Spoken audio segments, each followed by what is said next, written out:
she has me down for 2 separate talks, which is all right. One has to do with Aleutian Islands. Most people don't know that the only battle on American soil was done on the island of Attu. You know where that is? Alaska. Attu. I picked on the guys that don't know. Alaska. I was a teacher. Alaska. Attu. You know where it is? Way out. It's the last island in the Aleutian chain. Most western part of the Aleutian Islands. Where do we get the Aleutian Islands? Don't know either. No, I can't remember. If you'd been in my building, you would have known. We purchased them from the Russians. All right. After Pearl Harbor, the Japanese attempted to take over our country by way of Alaska, Canada, Oregon, Washington, and they figured once they got California, the war was over. Well, they were repelled at a place called Dutch Harbor, which is part of the peninsula of Alaska.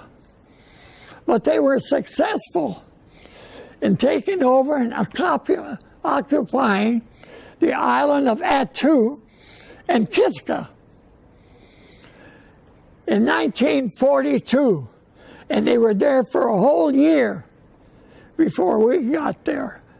So you can imagine what they were doing during that year, digging big holes. I was with a group.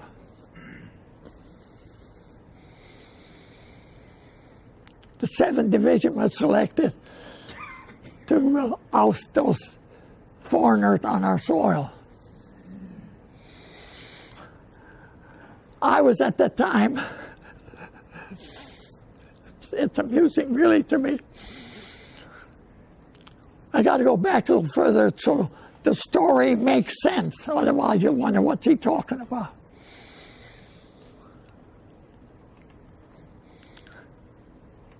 Rommel was in North Africa chasing those British around. They're fighting over the oil. Churchill requested some help from Roosevelt for some help. Well, the only man we had that was a tank man was George Patton. But he never had any training in the desert. And that's an entirely different kind of fighting. So they sent him on maneuvers. They also sent another group, the 7th Motorized Division, the fast-moving infantry group. That was the group I was with. Now, when you're playing games, what do you need? You need an umpire. Any game. So one day I was scratching my head, and it looked like I was volunteering. And I did. I volunteered to be an umpire during the games. They gave me a vehicle, a driver, 2 flagmen, and of course, and I was with them, and they attached me to a column of tanks going someplace. It didn't matter to me where. So we're driving in our desert. You know we have a desert, fellas, right? The Mojave Desert is just as hot as any other desert. So we're driving along, the driver's doing the work, and I'm just enjoying myself. It's got to be evening, and I'm waiting for a break. And these guys don't have breaks. He was driving all night, and I kept asking him, "Can you see?" "Oh, yeah, I can see." "Okay, you're the driver." Warning came, as he usually does. I looked up. There wasn't a soul in front of us. Just sand dunes. I had 12 tanks behind my truck. Somebody's going to get, you know what, H. It didn't take long. I spotted a vehicle coming towards us. In the desert, you can see for miles. And I was hoping it was a Jeep. That would indicate it would be not more than a captain. And he's not too versed on raising Cain, would you? But instead, it was a command car. I said, oh, a Bert Colonel at least, and he's experienced. I'm going to get you very well. But this had a plate in front of it, and it had 2 stars on it. Oh, geez. The top man is here looking for his tanks. I'm going to get it for sure. He stopped right in front. Did anybody ever see him? He's a big guy, 6'3", weighs 220 pounds, and he wears that pistol that's about this long on his hip. I thought he was going to shoot me. I learned later why. He needed those tanks for a problem he's trying to solve. So he stopped right in front of me. And what he said,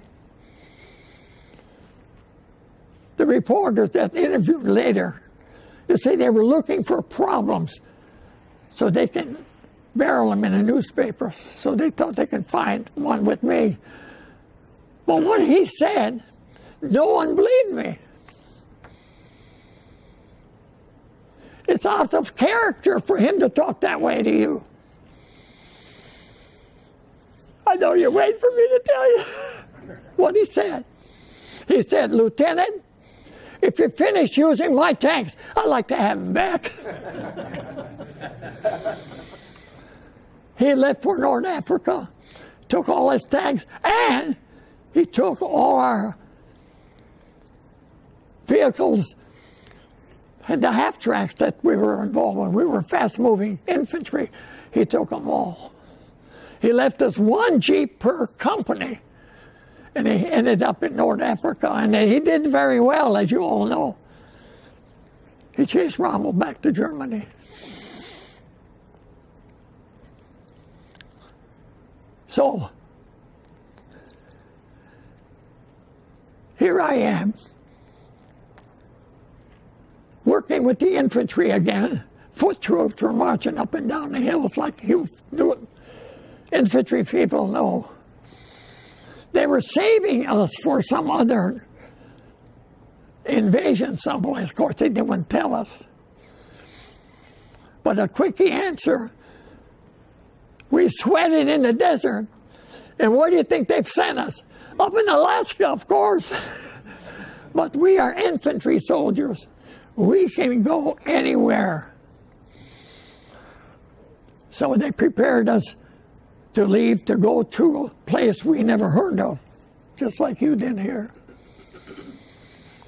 But to show you how difficult it was, how unprepared this country was for fighting, we didn't even have a ship, a troop ship, to deliver us somewhere, because we still don't know where. We didn't have one. How can you go out in another country to fight? But when the war began, the German U-boats were shooting anything that was afloat. So in each country you'll find many ships docked because they didn't want to get shot down. So in the West Coast we had many ships. So they selected, I don't know who did that. They selected a Danish ship. It was a freighter, and the reason they selected it was empty. They could put in 3 bunks high and make us carry at least 2 battalions. And that's what we ended up with. Into a foreign ship, the Parida was the name of it. The crew was Danish, hauling American soldiers. We ended up in Alaska, Cold Harbor Bay. We assembled. Then we made the landing. Now, how many of you fellas ever disembarked from a ship by way of cargo nets? You know what cargo nets are? Well, this is how we got off those ships. They tossed some cargo and that's overboard and you had to crawl all the way down, which was all right, except you were going into a Higgins boat, which was a small boat, and there was a surf at least 4 or 5 feet, and it kept going, jumping up and down, and you didn't know when to drop or go up. You either got wet or you fell into it. That's what we had to deal with. Finally, we got on the Higgins boats. We're heading for the beach. Now, prior to that, the Army was ahead of us. They prepared a room with a model of the island, so we knew what it looked like and where each unit was going to land, which was wonderful. Here we are all on those Higgins boats. You know what those are. We're making the landing, but the problem was a big fog rolled in, which it did every evening. We were trying to surprise the enemy. We got surprised because we couldn't find the island, and all this preparation didn't do so good because we all landed in different places. Those colonels had their hands full trying to find their troops, but it was fun. After spending a couple of weeks fighting, I got an assignment. I was a first lieutenant, by the way. I had a first platoon, G Company. I was given an assignment to cover a mountain pass because they were interfering with our troop movements. So as I was going towards my objective, I came across a wounded American soldier lying in the snow, covered with blood. I thought he was dead. I brushed him off. It was a soldier, and he was alive. This is the worst place to die. It's the loneliest place in the world. A reporter once said, "This is the loneliest place this side of hell." Sorry. And it was. So I thought to myself, this poor guy. If only we had the technology where a loved parent would reach over across the ocean and hold his hand, he would probably die with a smile on his face. But we don't have that technology. So I grasped his hand and I gave it a squeeze to reassure him that he's not alone. And help is on the way. The medics were coming. They were assigned to our unit that particular morning. He acknowledged my presence by squeezing my hand.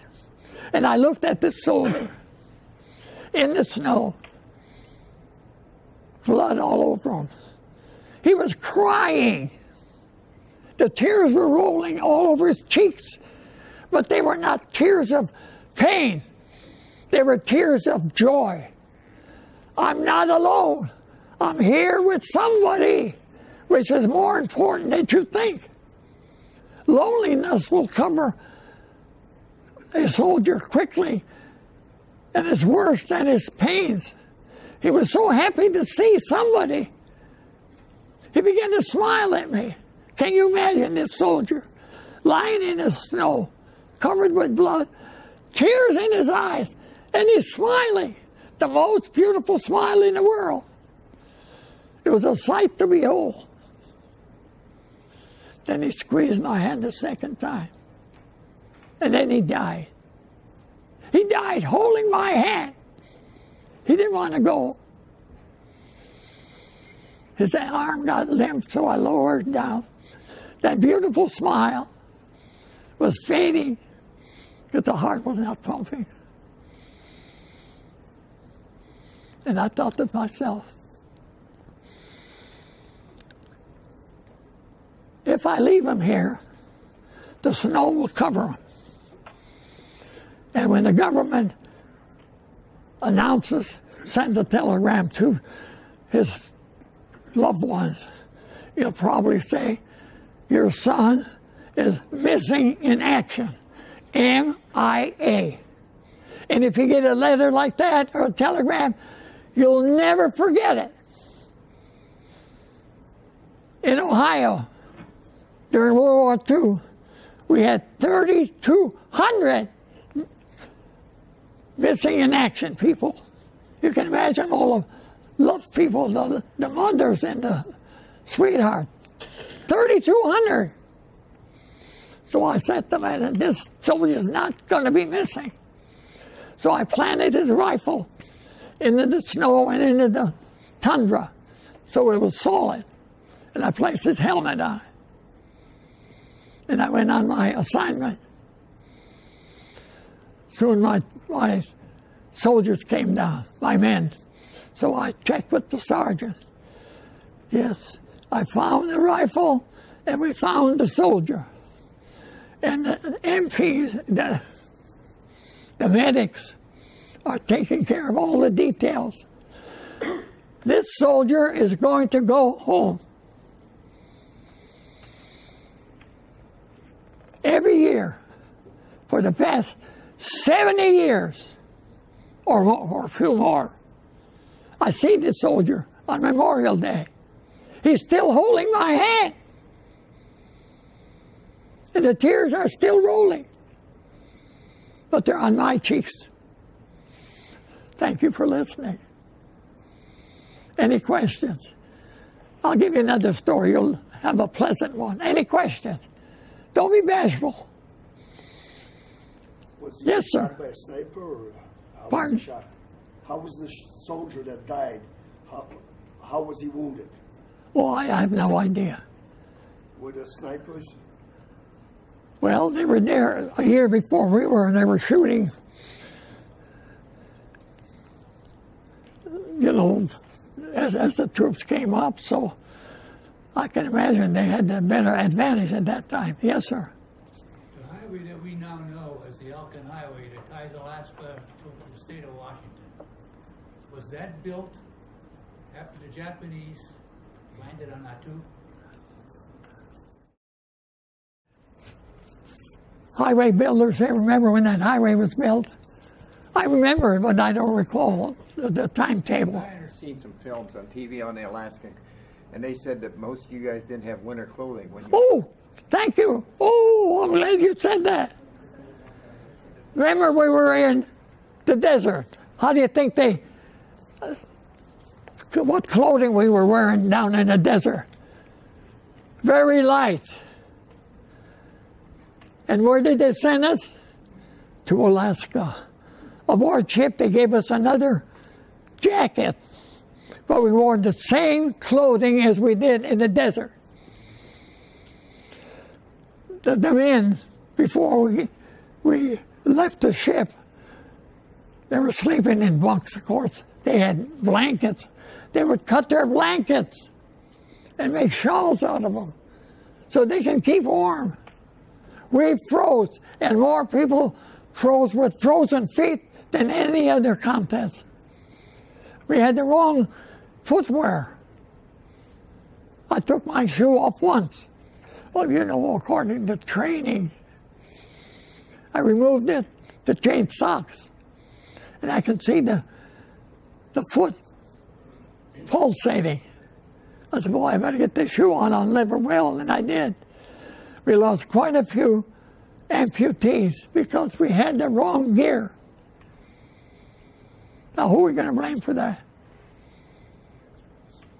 So we get people shooting at you. Now, what happened? Really was a good question. Our men, if you shot an enemy, they had parkas. So our men would strip the parkas from these dead soldiers and wear them. So what do you think happens? Yeah.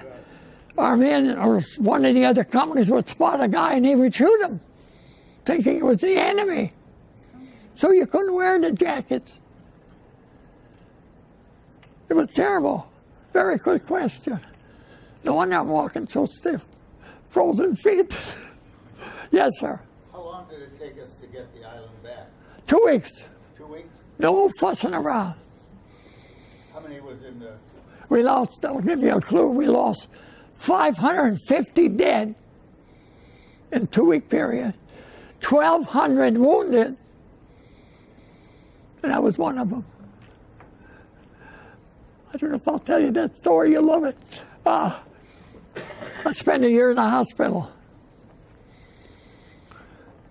The bullet finally ended up, I gotta tell this, I love to tell it. I swallowed the bullet when it was all over with. I mean, not that I planned. So if I'm giving this story to 7th, 8th graders, they said, what do you think they said? Did you save it? No.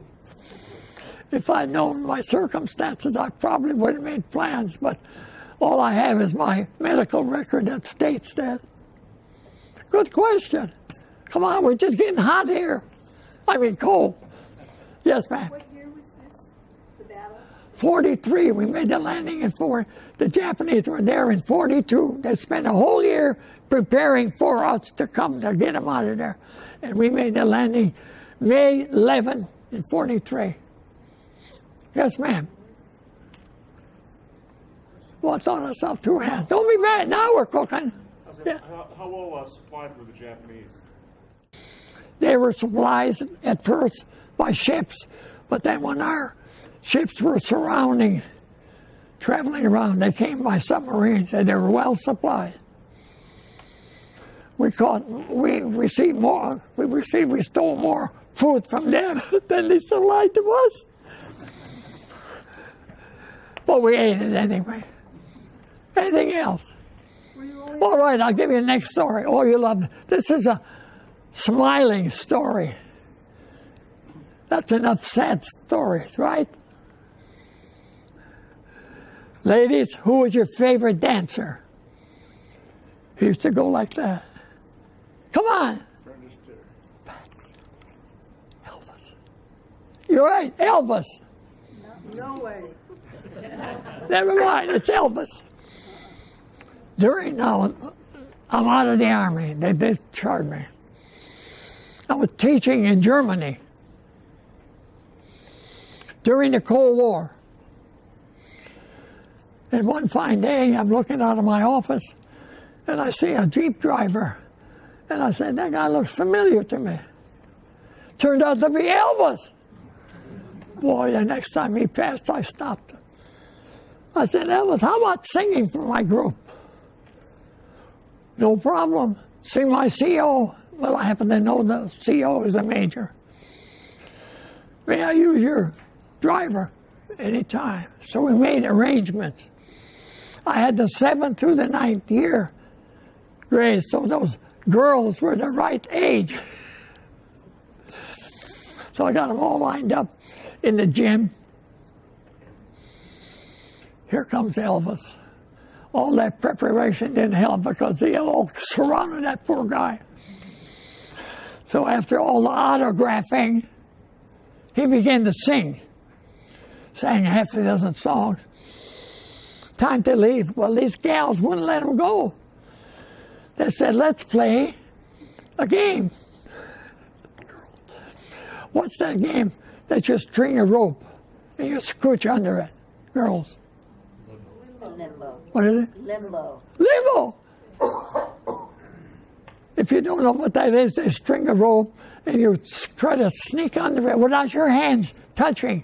And you go on your back. The girls always beat the boys. Every week. They did this in gym. Every week. Not anymore. Elvis on the boys' team. It was only this high and he scooched under there. The girls were cheering for him instead of the girls. Instead of cheering for the girls, he's cheering for Elvis. It was terrible. Now, the guy himself, every week, he would sing for the base hospital on his own. He wasn't ordered. He would sing every week. Now, if you wanted to see him on Sunday, you better get there early because he was going to be singing in some base hospital And he sang in 2 separate ones. The ministers would change their timetable just to get him to sing, because the place was jammed. The one minister said, "Hey, I never had so many guys in my church. The place is full." And they deliberately timed it so that he would be in 2 different places. And if he had a birthday, he'd be over your house singing. No one told him to do it. You see, the problem here is he died when he was, 40 years old. The problem is we find a person that does beautiful things, and we ask him to do so many things, the poor guy, they just die out from overworking, and it's a shame. He would have been here singing for you at this hour. Any questions about him? It was lovely. All right, who's next? You're next. Get over here. Any question? Oh, good question. Getting back to the island of Batu for a moment, if I may.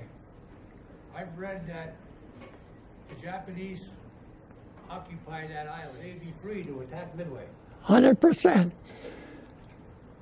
During the big naval battle in the South Pacific, they were hoping he would transfer one of those planes north to, so they would be able to handle it down in, what is that southern place? That's the way that was planned. But we had smart people too, you know. Okay, we're rolling now. Yes, sir. Oh, we got now. I'm retired from the schools, so I got time to run around. They wire me every now and then. I don't know why. I don't know what I got there. Any more, guys? We got a couple of minutes. Yes, sir. You mentioned you were wounded. Could you give us the details of how all that came about? I knew somebody would say that. This is kind of fun. We got time for it. I was crawling up toward some objective, and I was hit. Now, the timetable has nothing to do, because I don't know the length of lying. So I'm lying there. And the first thing I noticed, I was rubbing my legs together. And I couldn't imagine, why would you do that? And when you do that, you'll roll your trousers up and expose your legs. Well, remember, we had cold feet already, and now my leg is getting cold as high as I had bared it. So I'm lying back, folding my hands. And I remember dead people are cold all over. So I'm sitting back there, I lowered my head, closed my eyes, and I thought, I wonder how long it takes to get cold all over. So while I'm lying there, I said a prayer. I told the Lord, I said, I'm ready down here. If you're ready upstairs, I'm ready to roll. I didn't hear nothing, so I didn't have. Then I thought about my wife. I said, well, she's pretty young. She'll probably find some rich guy and marry.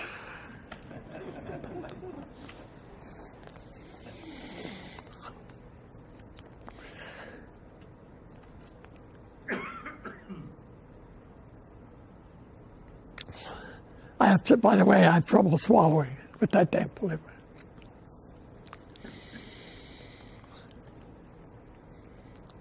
So I began to get warm on my back. I thought, geez, I wonder why I'm getting warm. It's cold out here. I bet I'm going to heaven. I kept looking out there. I don't know what I'm looking for, but I'm looking. And people are shooting, and it's snowing. I said, that couldn't be heaven. Then I thought, maybe I'm going to the other place it's supposed to be. Supposed to be warm down there too. I did, physically. And I thought to myself, how in the world am I going down there? Am I flying? Going, oh, geez. And then it occurred to me, you dummy, you were shot. And that's that nice old warm blood flowing on your back. And I couldn't reach it. Let it go, let it go. I could cheer. I couldn't reach it. I said, geez, now what? Back to lowering my head and closing my eyes because I couldn't do anything about it. And why did I close my eyes? Dead people don't look very nice with their eyes open. They look scary. But I remember the Army issued packages of pills. If you get injured, be sure you take your pills. And I hooked mine on the back of my cartridge belt because the front I had shells. I had it all in the back. So I said, well, let's get at them. So here I am. All you do is hold it and twist the cartridge belt. You all know that. And I'm doing it. And nothing's happening. And I'm doing it. I thought to myself, I wonder where I'm at. That don't permit me to remove my cartridge belt. Then it dawned on me, you dummy. Your left arm doesn't want to do anything. It just hangs there. And here I am now talking to my arm. Help me! I need help to remove that cartridge belt. But the arm wouldn't move. It just... I said, well, lower my head again, close my eyes, because this is another part of me is falling apart here. So I lay down again, but by then my men came. I explained a few things. He removed the cartridge belt, got the pills out, gave me a couple. I popped them in my mouth. I couldn't swallow them. It said I spit blood. I said, oh, another part of me is falling apart. I don't think I'm going to make it.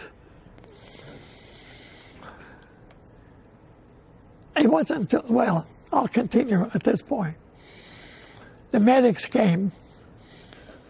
They put me on a stretcher. They hauled me to a place where they had a bulldozer.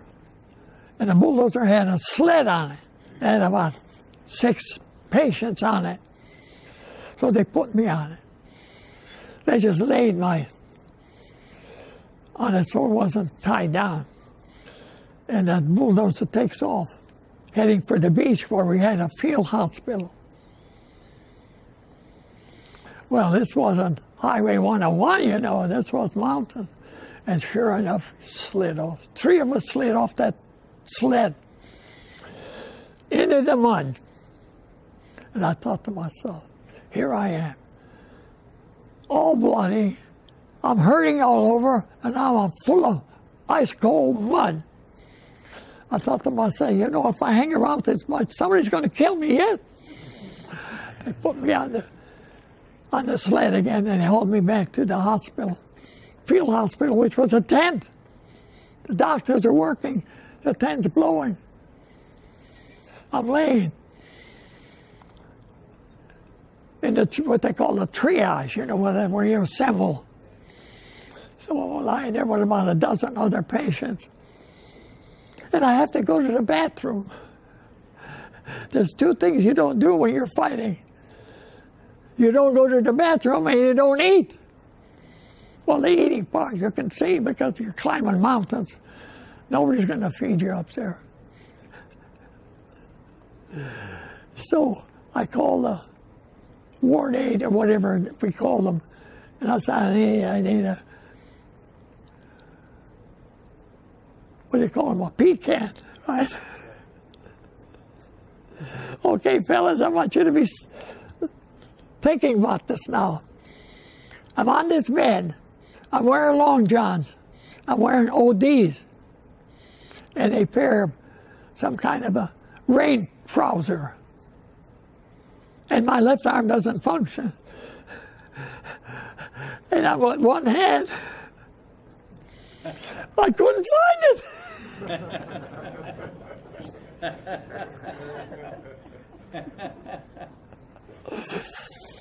And I thought of my wife. I said, boy, if he was here, she would know where to look. Oh, that was terrible. She was a nurse, by the way. That was her business. Oh, we had fun. And then the doctors, if you could stay, if they can rejuvenate you in a couple of days, they would keep you on the island, put you on one of the tents. That was our hospital, tents. Wind blowing them over. If they couldn't do it, they put you aboard ship. So they put me aboard ship. I landed in San Francisco. Another ship with 600 patients came in, and we only had 300. And what's the name of that hospital? On the coast. Anyway, the largest hospital we have. They decided to send the smaller group into the interior to some hospital. So they put us on a train. I don't remember any of that. How we got on that damn train. We arrived in Temple, Texas. And I stayed there a whole year. You all remember Temple, right? Who said he doesn't remember?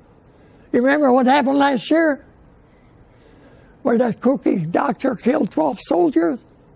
Yeah. Well, that's the place. That's the place. I stayed there a year. Loved it. And then they kicked me out. He says, you're an infantry soldier. Your job is to dig holes and salute, and that's all. And you can't do that. Go home. And that's my daughter over there, and that's my granddaughter. They're checking on me. Any questions about this? We had fun. Fun. Nothing. Come on, guys. You got 5 minutes yet. What year were you discharged then? 44. 44. Yeah, and I stayed a year, and I had to go. I was in the reserve, so they took me before the retirement board. And they asked questions, and I didn't answer any. The doctors did it all. Oh, I'll tell you what they did to me. I got 5 minutes. The boss lady's watching. She won't let me out. I got in a bed in the hospital now, and here comes one of the aides. He trimmed my hair. I had hair once, by the way. The following day, 2 fellas came in with a box, and I thought they were going to repair the screen that kept shaking. Heck no.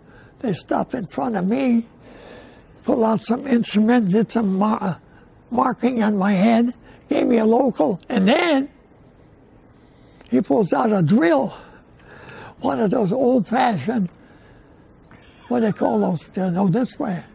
Egg beater drills. Those old-fashioned egg, and he's drilling a hole in my head. One on one side, then one on the other side. Of course, they tell you what they're doing. They don't just do it. And then they put on an instrument that looked like a pair of ice tongs. And then they hooked it to a bag that had some weights in it, so they were stretching my head. I loved it. In my bed, they did this. They didn't take me to. And one night, apparently I was dreaming or something, the one side came off. Now, you fellas know what the way, we had 12 pounds of weights pulling. As this one turned around, this hook, you know what happened, turned around, stabbing me in the head. Help, let me out. Nobody heard me. I had a little ding bell. I hit that once, it flew away. So the night doctor came. He checked my particular doctor. Send him to X-ray, see if there's any. Will 5 more days do anything good? Turned out.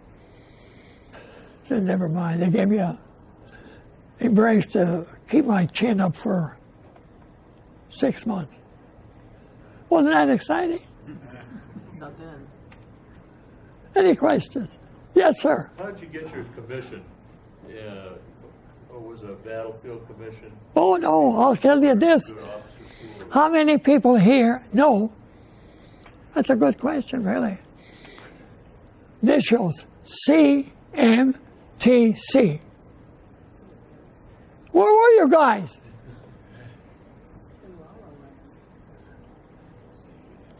Citizens Military Training Camps. 4 years I spent in Indiana. Fort Benjamin Harrison, Indiana. 4 years. And then the 5th year, it was book work. I spent a year doing book work, and then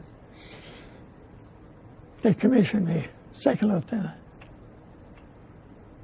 Oh, so I'm surprised you fellas didn't know about these good things that you can do. Ah, there's one. Where did you do your teacher training then? Pardon? Where did you do your teacher training? Oh, Walden Wallace. Oh, another one. Good question. If you get someone that's complaining they have to walk across the street because the school is there, I need your car, you know. My superintendent, I was in Germany then, my superintendent said, I got 6 jobs open, but I need a man with a master's degree. Well, you don't have one. Go get it. Well, I'm having a ball. I'm going to gay parades.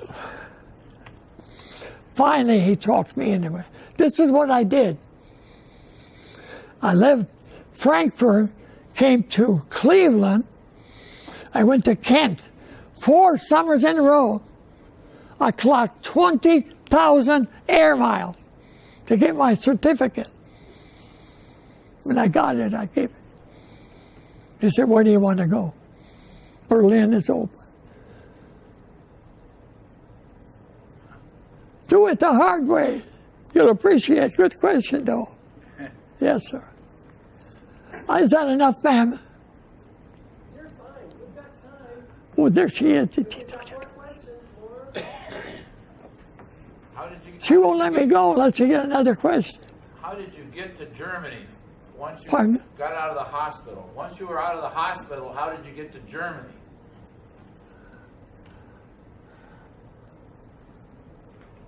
Well, we got to get the timetable. I'm finished with the.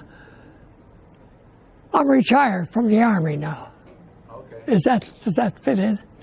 Then I got the job as a teacher, and you needed 2 years experience, and I got that. Then I got the job over there. Oh, I see. What did you teach? What did you teach? I heard you. I couldn't teach anything, so they made me a principal.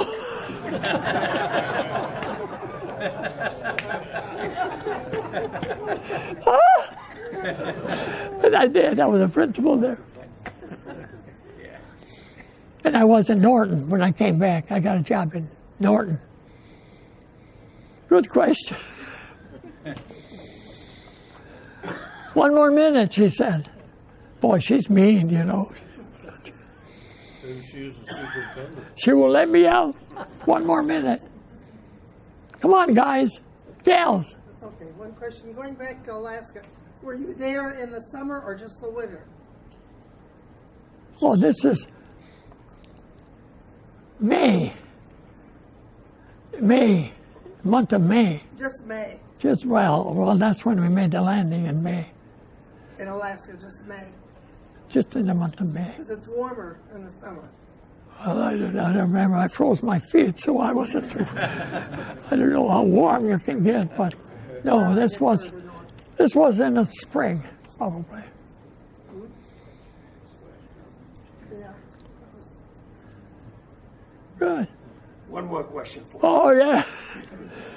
You said you spent about 4 years preparing to be an officer to get a commission. Yes. Why did you go into that field? Were you anticipating that the United States was going to get into Oh, war? that didn't bother me. I just loved it. I mean, that's the way it was. Oh, I wanted to do that, period. I love shooting. Only trouble is they shoot back. Yeah, that was the way that went. Yes, oh, that lady's got it when I could see. Were you in school during that time when you were doing that training? Oh, yes, ma'am. Oh, okay. Oh, yeah, oh, yeah. I went to Like school, yes. ROTC? Oh, those were the fun days. Now, I'm 98 years old. But ladies, I'm available.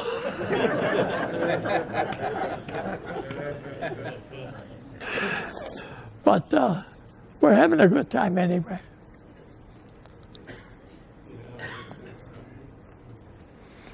Where'd she go? Oh, there she is. She's running away from We're all finished, ma'am. What do you got for next time?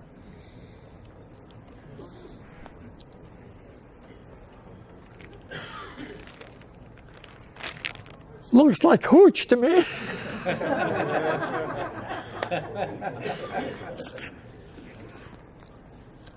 A bottle of whiskey, really? Our traditional Medina library, thank you. Oh, Put your own whiskey in it. oh, darn it. Thank you, ma'am. You did good. Thank you. Isn't she wonderful? Thank you. Yes. Oh. She knows how to bring the good people out.